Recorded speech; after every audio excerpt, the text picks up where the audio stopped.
Why, hello, everybody, and welcome to the Truly Odd podcast, where we bring you the latest in game news and movie news. I am your host, Joe Garcia. So grab your controllers, get your popcorn, and let's go ahead and dive right on in, shall we? Starting with our game news topics of the day.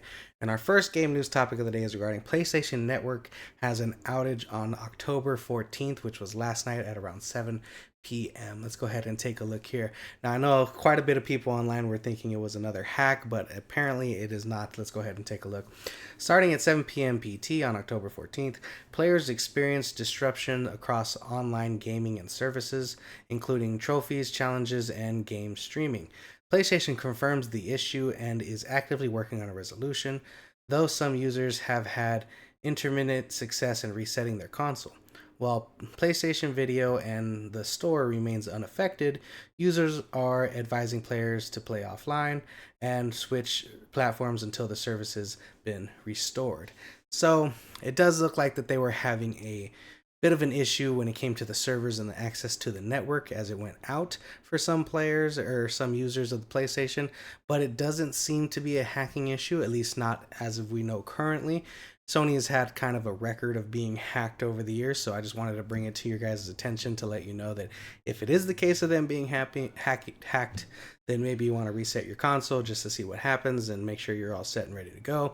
But just wanted to inform you guys that this is occurring. Hopefully, that's not the case and they find a fix pretty soon. I do know that they had a recent patch, if I'm not mistaken, and hopefully that was the cause of this issue, and hopefully they can get this all fixed moving forward. So expect another patch pretty soon.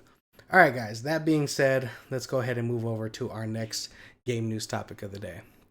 And our next game news topic of the day is regarding the sales of Ghost of Yotei are matching Ghost of Tsushima's launch performance in Europe and the US. Let's go ahead and take a look here. I bet they're very, very happy over there at the studio Sucker Punch for the success of Ghost of Yotei so far. But Ghost of Yotei has launched to number 2 in Europe GSD charts and matched Ghost of Tsushima's US launch engagement with 4.4% of active PlayStation users playing during the first week. Despite the small PS5 install base and no pandemic boost, Ghost of Yotei is Sony's most successful first-party release since Spider-Man 2, though long-term sales remain to be seen. Sucker Punch studio head Brian Fleming confirmed that the team will choose their next project after Ghost of Yotei's Legends launches in 2026, which as we discussed yesterday, as they continue their run project at a time philosophy, which is a phenomenal philosophy to have in the game industry. I wish more studios would take up that philosophy because then not a lot of people would be laid off and more success would take place, I think, personally. But I think this is great news. Ghost of Yotei is a phenomenal game. I've enjoyed playing it. I finally platinumed it last night, so hopefully I could bring you guys a review of it this weekend to let you guys know my overall thoughts. But the fact that it's being as successful of Ghost of Tsushima is great. I think this cost around the same, with I think both of them budgeted at around 60 million. Now, mind you, adjusted for inflation over the past 5 years since Ghost of Tsushima came out, 60 million would have actually been a lower budget 5 years ago for Ghost of Tsushima. So I think this is very good for them to see and very good for the studio. So hopefully, if it continues to match Ghost of Tsushima's numbers and continuing on for the full release of the game, they're going to be very happy over there at the studio, and hopefully we'll get another Ghost game in the next 5 years. But let me know what you guys think about this, and what do you think about them matching the success of Ghost of Tsushima. All right, guys, let's go ahead and move over to our next game news topic of the day. And our next game news topic of the day is regarding Xbox President Sarah Bond offers a rare glimpse into the next-gen console development inside Microsoft secretive building 87. Let's go ahead and take a look here. Now, if you guys want to watch this, go ahead. All the links to everything will be in the description down below to all these articles. But it looks like what they did is they showed off. Hold on, let me go ahead and mute this a little bit. It looks like they took Good Morning America into the studio and showcased some of the stuff and some of the tech that they're working on. So if you guys want to go ahead and go into the article and check this out for yourself, it's only 3 minutes. Feel free to do so. But I'll read to you guys the details about what is happening. Sarah Bond guided Good Morning America through Microsoft Building 87, revealing prototype workshops and 3D printers used for the next-gen Xbox console development. The tour coincided with the launch of the Xbox Ally handheld and follows Xbox public reaffirmation of its commitment to future console hardware after recent layoffs and speculation. While no release timeline was shared, Microsoft emphasizes ongoing investment in first party development, with fans expecting Xbox Series X and S to remain current for the near future. Whatever the hell that meant. But it does look like that they are committed. After everything going on with Xbox right now, the launch of the Ally is definitely something they're trying to advertise. So I think them taking Good Morning America is trying to more get the grandparents to buy these things coming up for the holiday season for their grandkids because they are not sure what's going on with Xbox and they're probably not totally informed on what's going to be going on with ABC. Because to be honest with you, I don't feel that gamers really pay attention to ABC Good Morning America. It definitely seems like an older person's market. No offense to anyone that's older. But yeah, I think that's what's going on here. They want their grandparents and elderly people to be buying this for the holiday for their grandchildren at $1,000, which is kind of a crazy price. And they're trying to probably make good with some of the community out there after everything going on with Xbox Game Pass and all the stuff that's gone on with that. That being said, guys, let's go ahead and move over to our next game news topic of the day. And regarding the Xbox Ally X, it looks like we have some reviews and some details about the Ally X. This is from Polygon. So we have a full article here breaking down its review of the Xbox Ally X. I'm going to read to you guys some of the details. But if you're curious about a full review of it, feel free to read the article for yourself. Again, I'll have it linked in the description down below if you guys want to take a look at it for yourself. But let me read to you guys some of the details in the meantime. The Asus-built Xbox Ally X is a Windows-based handheld Xbox branding. Is a Windows-based handheld with Xbox branding, offering a console-like interface and access to PC launchers like Steam, Battle.net, and Game Pass. But it does not natively run Xbox console games. At $1,000, the Ally X boasts strong specs and ergonomic design, but struggles to constantly deliver smooth performance in newer AAA titles, raising concerns about its value apart from its competition like the Steam Deck and Switch 2. Microsoft's Xbox full screen experience, specifically launcher access. Microsoft's Xbox full screen experience specifies launcher access and cloud saves, but still suffers from lag, instability, and awkward UI design, making the device feel more like a PC workaround than a true console alternative. Now, that's a full summary of this article. If you guys want to check it out for yourself, again, it'll be in the description. And I'm sure that there's other YouTube videos regarding the Ally that you guys can check out for yourself. Sadly, I am not big enough and I do not have $1,000 to spare to go test this out for you guys. Hopefully we'll get there at one point later on, many years from now, I'm sure. But I think this is very interesting what's going on with this console, its release and its pricing. And to see that it doesn't even hold up to the Steam Deck, which is kind of not necessarily old technology, but an older tech, and doesn't even hold up to the Switch 2 is kind of sad at this point. You think that they would have developed with lag in mind, with instability in mind, with performance issues for new AAA games in mind, but it looks like they're struggling with those issues, but we'll have to wait and see what full reviews come out and what changes they might make in the future with any updates regarding this new device. But let me know what you guys think of the Ally X. Is it something that you guys are going to be purchasing? And if you do own it, give a review for yourself in the comments down below. I'm very curious how it ended up turning out. All right, guys. That being said, let's move over to our last game news topic of the day. And our last game news topic is regarding Final Fantasy VII Remake Part 3 will be loved by everyone, says director Naoki Hamaguchi. I hope I'm saying his name right. But let's go ahead and take a look at this article here from Game Rant.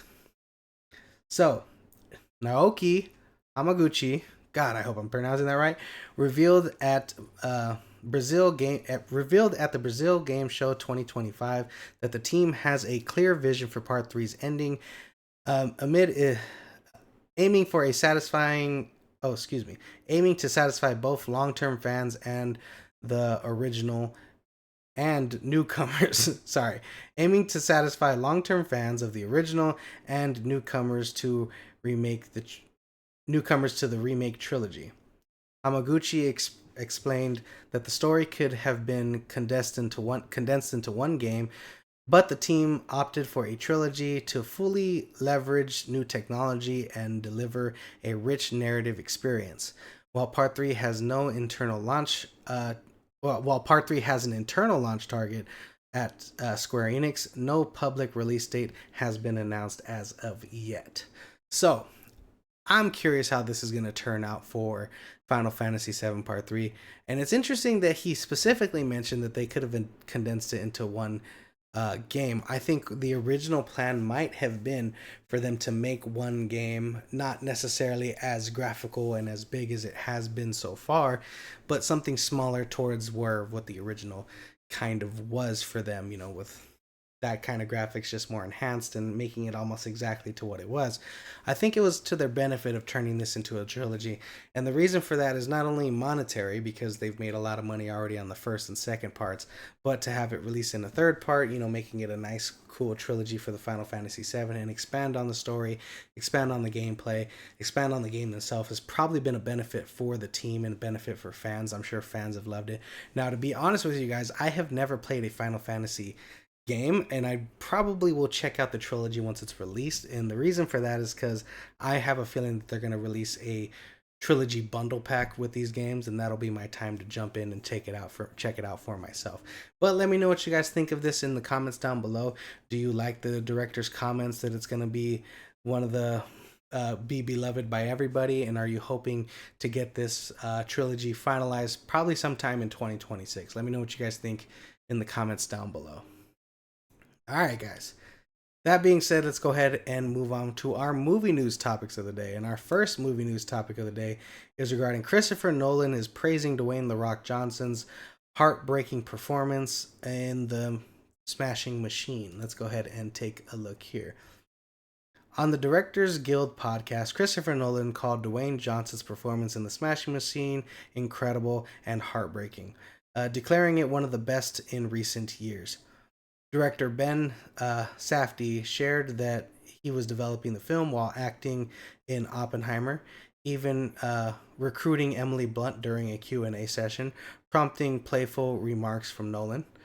Though Nolan and Johnson haven't collaborated, both have publicly praised each other's work, with Nolan expressing pride in Safdie's radical film and Johnson lauding Oppenheimer's IMAX experience.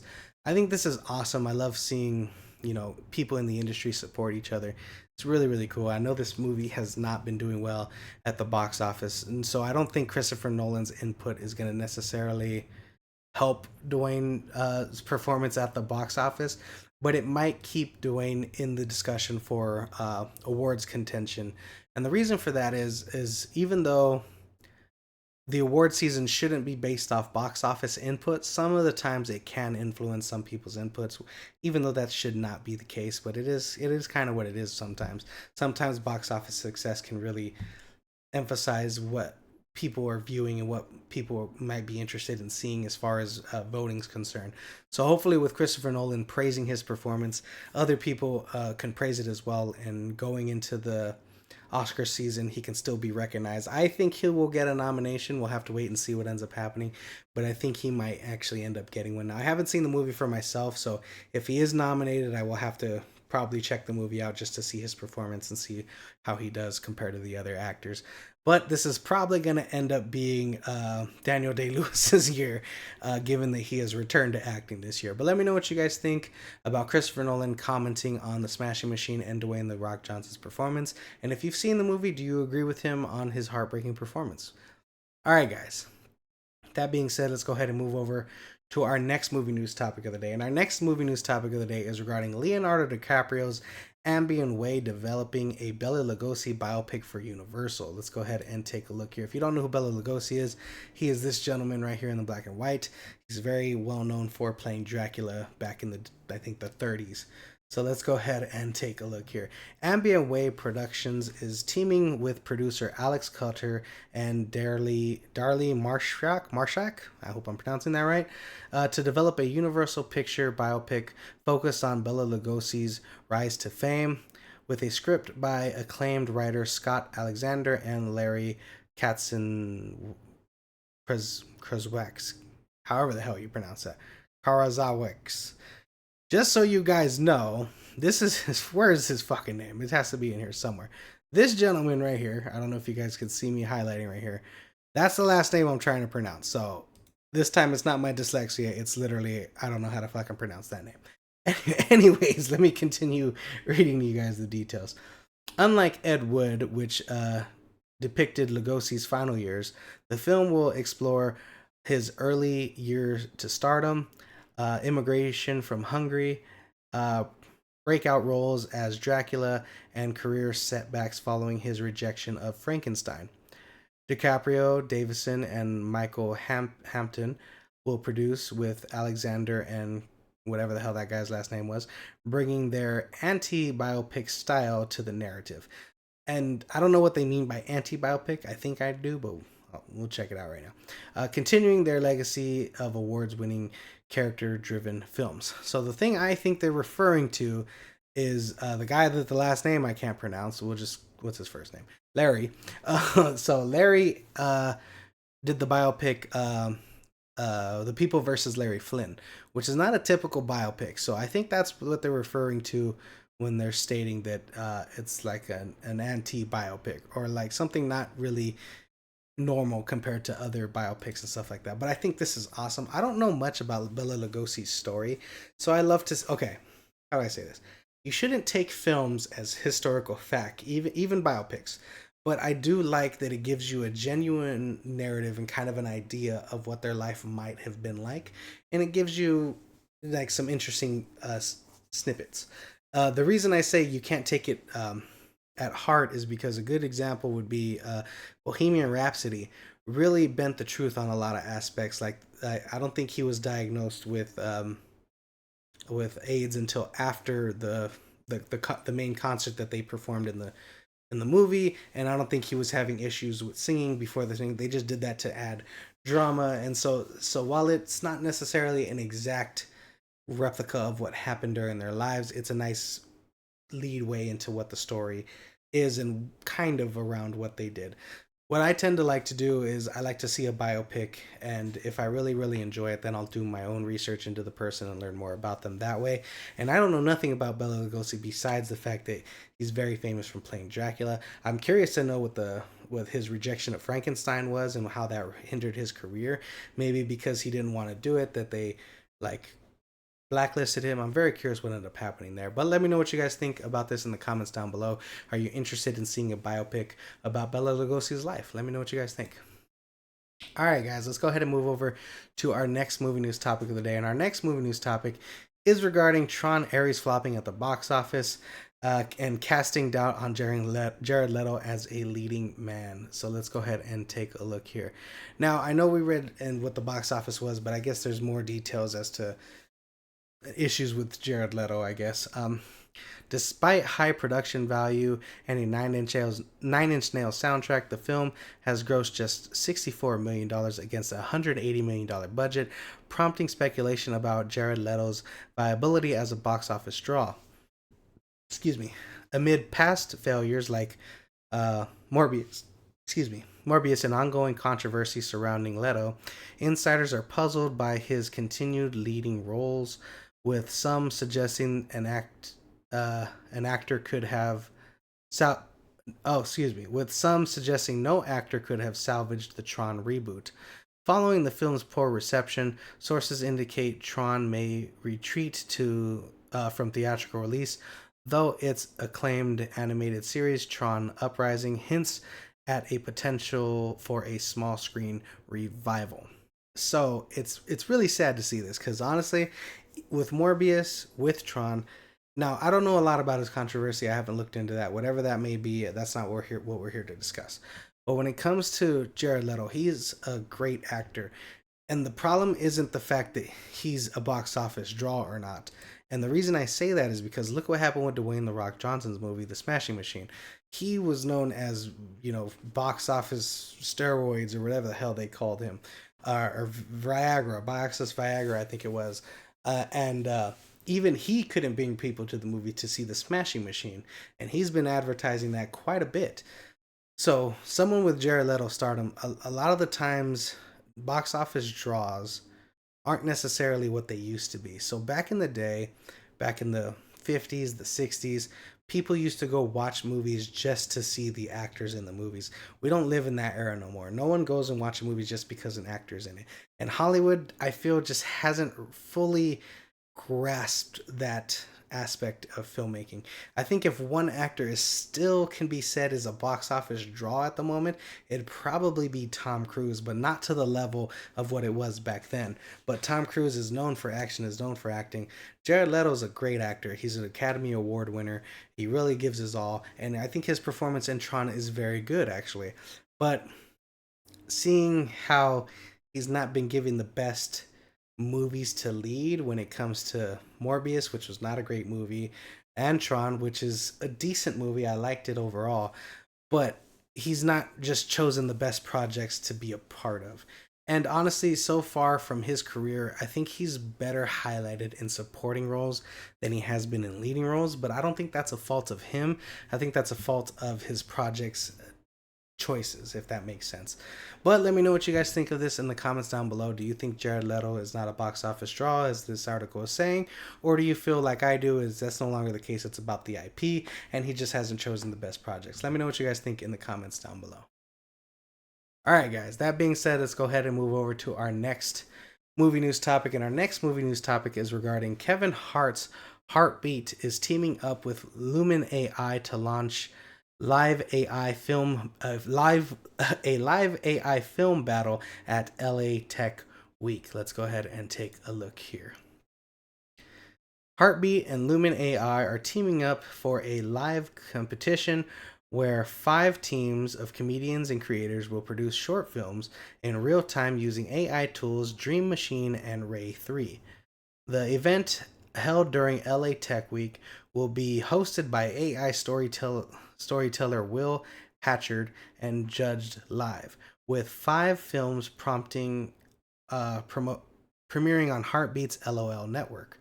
The collaboration highlights the future of comedy and cutting-edge AI, aiming to demonstrate how machine reasoning and visual intelligence can amplify fast-paced human storytelling.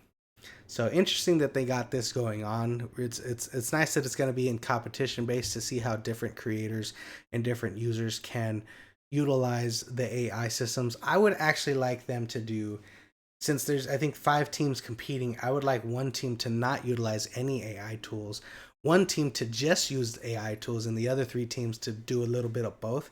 And the reason I would like them to do this is because I would like to see how far along the one story with just creators no AI goes compared to one created fully by AI, and of compared to a mix of both. I think that'd be a great way to enhance this competition and really get it moving and really show the experience of utilizing AI and not utilizing AI in the film industry. I think that would be a benefit for this team here, but we'll have to wait and see what happens during the Tech Week in LA.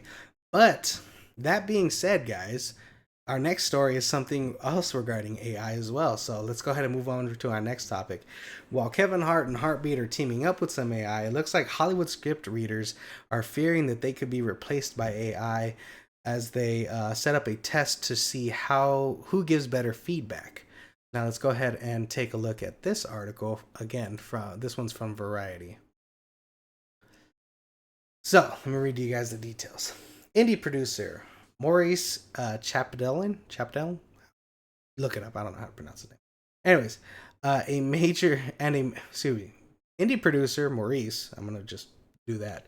And major firms like WME are using platforms like Greenlight and script sense to summarize and evaluate screenplays, speed up coverage, and expand across to an expanding and expanding access to submissions. I feel like I should read that again. I'm gonna fucking read it again. I don't give a shit. Any producer, Maurice, and major firms like WME are using platforms like Greenlight and ScriptSense to summarize and evaluate screenplays, speeding up coverage and expanding access to submissions. There we go. That was better. Anyways, a study led by Paramount's Jackson Hallock found AI tools matched humans in logline generation, but faltered in. Hold on, what the hell? But faltered in nuance analysis, often misreading complex scripts and offering overall positive feedback. While AI is seen as a time-saving enhancement, utilizing story analysis,